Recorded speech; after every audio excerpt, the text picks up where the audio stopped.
This is a story about a woman named Jean Louise Finch who returns home to Maycomb, Alabama from New York. She visits Maycomb often, but this time is concerned for her father, Atticus, who is suffering from arthritis. She meets up with Henry Clinton, a childhood friend who is desperately in love with her. Henry works with Atticus as his aide, hoping to take over the law practice when Atticus retires. Jean Louise and Henry spend time together, remembering their childhood and how things used to be before all the changes to the town. Jean Louise discovers a pamphlet in their house that is pro-segregation and learns that Atticus and Henry regularly attend a citizens' council, a group of men who meet and discuss segregation. This makes Jean Louise disappointed in Atticus and Henry. As Jean Louise contemplates how her father and Henry can participate in the Citizens' Council, she visits the site of her old house, which has been turned into an ice cream shop. She reflects on her childhood and the time when she thought she was pregnant and tried to kill herself. Atticus accepts a case to defend a young black man named Frank, the grandson of Calpurnia, the Finch's black caretaker. Jean Louise visits Calpurnia to comfort her,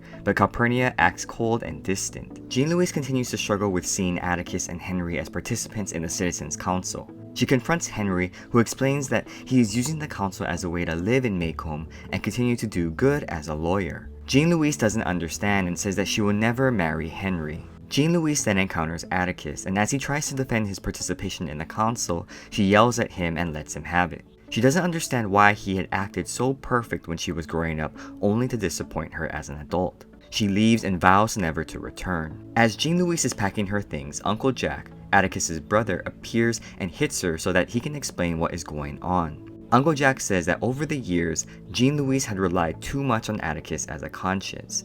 In essence, she viewed Atticus as God. The issue of racial equality exposed their differences and ultimately separated Jean Louise from Atticus, where she could become her own person.